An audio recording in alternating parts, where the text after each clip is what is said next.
Do you guys remember the movie The Hangover when Alan's counting cards at the blackjack table and all the numbers are flying around his head and then he wins the game of blackjack? Because I love that scene. I love the idea of being actually secretly a genius and like everybody thought you were dumb as fuck, but like actually you're really smart. And I think I honestly loved it so much that I actually manifested it happening to me. Okay, because when I first graduated from college, I got a job as a consultant, and my first project as a consultant, I was working in New York City. But then in December, they decided actually for 1 month you can work on a local project so that you're home for the holidays. So I got reassigned to a whole new team just for 1 month. And so it's my first week on this new team, and I don't know anybody, but they invite me to their team's like annual White Elephant Christmas party, and I love Christmas, so I say yes. And I've played White Elephant many times with my family. Okay, I know the drill here. I go to Target, I go to the little bullseye section, and I get some fuzzy socks and a candle and a little basket, and I got a whole bunch of candy and lottery tickets. And so then the next day after work, I drove to the partner's house who was hosting the holiday party, and if you don't know what a partner is, it's basically someone who has like partial ownership in the firm, so they have like a lot of money, and their house was way nicer than I was expecting. Like, I don't know why I didn't think this through, but they lived in a gated community, and when I showed up, they had valet parking.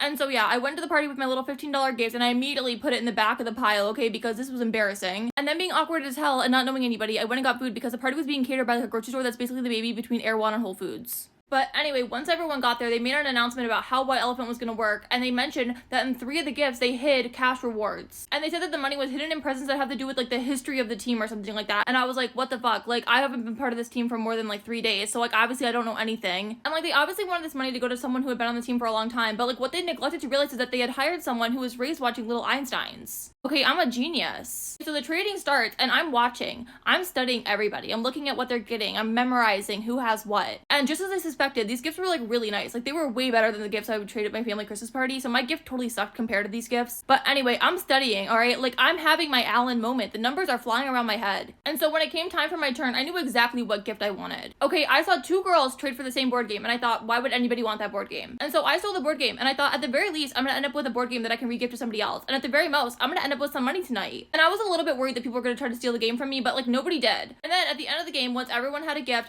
they were like, okay, like, let's figure out who had the money. And so everybody's looking through the little gifts, trying to figure out if there's, like, money hidden in it somewhere. And I look, and there's no money. And I was like, fuck me. Like, I have this stupid board game now. But then the partners were like, wait, who has the pig game? And I was like, me. And then they were like, look in the instruction box. And they had literally taken the instructions out and put the money in there. And everyone was like, wait, who are you? I've never even met you before. And I was like, I'm the one with the $300.